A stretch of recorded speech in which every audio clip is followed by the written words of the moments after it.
राज्याचा वार्षिक अर्थसंकल्प विधानसभेच्या सभागृहात सादर होत असताना शेतकऱ्यांच्या कर्जमाफीवरती गोंधळ घालणाऱ्या काँग्रेस आणि राष्ट्रवादी काँग्रेसच्या 19 आमदारांना निलंबित करण्यात आलेलं होतं आणि आता त्यांचं निलंबन रद्द केलं जाण्याची शक्यता आहे। स्वतः मुख्यमंत्र्यांनी याबाबत सकारात्मक संकेत दिलेत।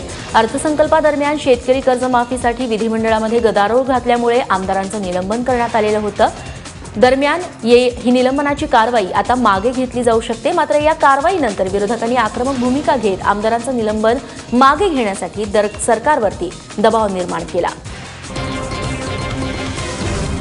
मद्यविक्री दुकानं, बियर बारवरती देवी देवता आणि महापुरुषांची नावं नको यासाठी सरकार कायदा करणार आहे। उत्पादन शुल्क मंत्री चंद्रशेखर बावनकुळे यांनी ही माहिती दिली आहे। मद्यविक्री दुकानं आणि बियर बारवरती देवी देवतांची, राष्ट्रपुरुषांची नावं नसावी अशी लक्षवेधी राष्ट्रवादी काँग्रेसचे आमदार अमरसिंग पंडित यांनी मांडली होती।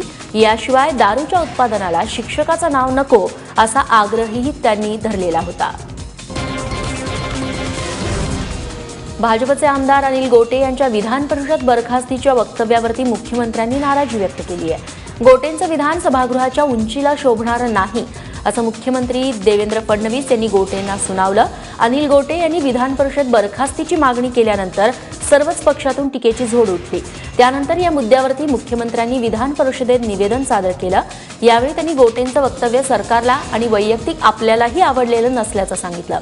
तसंच 19 आमदारांच्या निलंबनाबाबत आज निर्णय घेणार असल्याचं देखील मुख्यमंत्री देवेंद्र फडणवीस यांनी सभागृहात स्पष्ट केलं।